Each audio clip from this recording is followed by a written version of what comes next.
Hello everybody, welcome back. Today I have something very cool to show you. It is this, the Generation 2 SpringPheed for the CCI Phantom from Apocalypse Paintball. Now before I go any further, I just want to point out that the tank is empty. There's no air in this, I can't shoot it, so there's no barrel cover or anything, but we're being perfectly safe down here. Now this product is a SpringPheed, as you can see, for the CCI Phantom. This is a Generation 2 version. There's actually a newer model that has a different feed system or a different loading system. I'm not going to talk about that because I don't have the newer one on hand, but I do have the Generation 2. I actually got to play with it last week, so I will tell you all about it.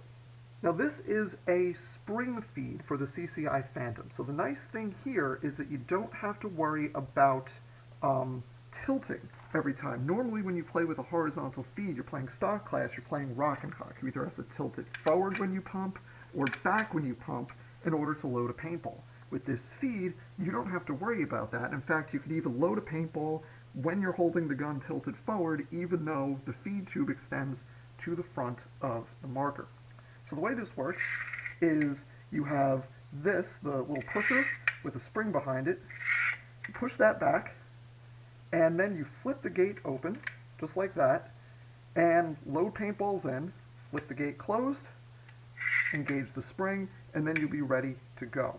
Now there's a couple features I want to point out before we get into this.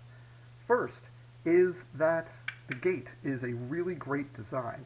It locks in place, it's not going to accidentally open, but it very easily flips open and then locks in place there. You hear it click when you do it. The click tells you it's locked and it's not going to move from its present position. The spring itself will lock into place in that little notch right there when you need to load paintballs, and then to engage it you just flip it back and it will push on the stack of paintballs. So let me show you how this works and we'll see how it feeds. Now in general, if you're in game, you're going to have it like this with it closed because you were just feeding, and the spring all the way to the front because you're now out of paintballs. So the first thing you need to do, bring that spring back, lock it in place, open up the gate. Take some paintballs right here, feed them in. As you can see, go right down. That was 10 paintballs, but we can actually fit more than that. I'll show you the capacity here. There we go. So the capacity is actually 15 paintballs plus one in the chamber. Once the feed is full, you need to close the gate. If you engage the spring with the gate open, you could potentially shoot all your paintballs out of it. You don't want to do that. So you close the gate, then you flip the spring, and now you have the stack of paintballs under pressure, and when you pump the marker, they will load one at a time into the chamber. Couple words of caution when you do this. If you don't have a full stack of paintballs, like if it goes down to here, move the spring or the pusher manually down to the paintballs rather than flipping it and letting it go, because when it hits that stack it could potentially break a paintball if the distance is too great. Second thing is, in order to use this effectively, you really need to have a good ball detent or a barrel with sizers so that you don't double feed.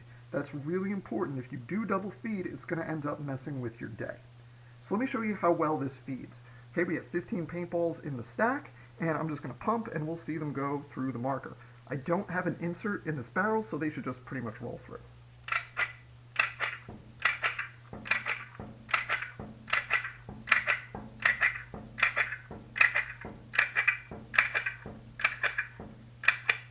Now, as you can see, the pusher does not go all the way back to the chamber. There's still a couple of paintballs in there that you're not going to reach because the screw impacts the mount for the feed gate, so you can't get all of the paintballs out using the spring feed. The last couple in there are going to be rock and cock. You actually do have to rock the marker to get them out.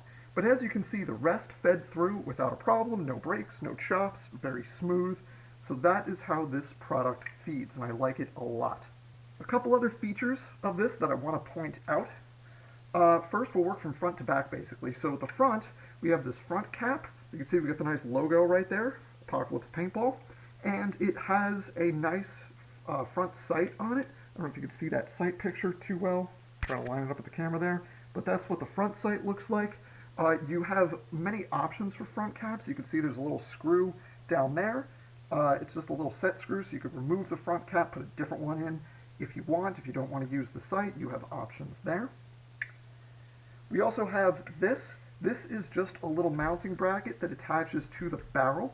So if you're using a longer variant of the feed, and the tube does come in different lengths, if you're using a longer variant, you want more stability, you have a little bracket that allows it to attach to a barrel with the proper diameter. Then we come back here. I've already told you all about the loading system, but I want to point out the end cap. The rear end cap here also has the logo, very cool, and has a rear sight. Now the rear sight actually has apertures that you could slide in there. I don't use them because I don't really use sights, but you could put a sight in there. It's adjustable up and down. And then with this little knob, it's also adjustable left to right if you feel like using the sights. Like on the front, the rear end cap is interchangeable. You can see it's actually two parts. That's one part, this is the second part. So if you want to switch that out, not have a sight, you don't have to have a sight. You can just put whatever piece you want there. Now, as far as, I don't even want to call them problems because I got to use this, like I said, and it worked really well. But a couple things that I would change if I had the chance. One is I would make this screw a little bit bigger. With gloves on, it was a little bit difficult to reliably get the screw to lock in place. And if you watch the videos where I was using this in the game, there's once or twice where I try to do it and it slips out of my fingers and doesn't lock and slides back down. So that's one thing. I would make this a little bit bigger. And the second thing, this is not a problem with this system, it's a problem with all SpringPheeds, is that you do have the opportunity to break paintballs. As I said before, if you release the pusher, when there is not a full stack, it'll slam into the stack of paintballs, and that could potentially result in broken paint. And if it's like a hot day and the paint is sweating and they stick together, you could potentially break paint in here, and that makes a mess. I actually did that when I was using this. I broke a paintball in there, but I was very pleased to see how quickly it cleared out. I was actually able to use the marker again fairly soon without many problems. So it's a problem with all SpringPheeds that you have to watch out for, but in this particular case, it ended up not actually being that big an issue. Now, the last thing I want to point out here is just an overall view of this. Because it's a paintball marker rather than any kind of real firearm, it doesn't shoulder particularly well. You can't like use the sights and get in there. Maybe if you had a longer tank, it would work really well with a bottom line setup, I think. You'd be able to shoulder and use the sights very effectively. But just in general, this was a very comfortable, very ergonomic setup, and I really liked the way that this sits relative to the Phantom marker. Last thing before I wrap this up is, as I said at the beginning, there's actually a new feed system that the maker has come up with for this, where instead of having to load the balls through the gate that you flip open and closed, it's actually a system you can just jam a tube in, and the paintballs will load, and then you remove the tube and it'll close, and you don't have to worry about the paintballs falling back out. But it still allows you to use the SpringPheed. It's a very, very cool system. So this is the older version. The newer version is even better. So like I said, this is the Apocalypse SpringPheed for the CCI Phantom. If you are potentially interested in this, there is a thread on mcarterbrown.com. I will link it in the description so that you can keep up on the development of this product and potentially order one when they become available. Thanks for watching, everybody. See you soon.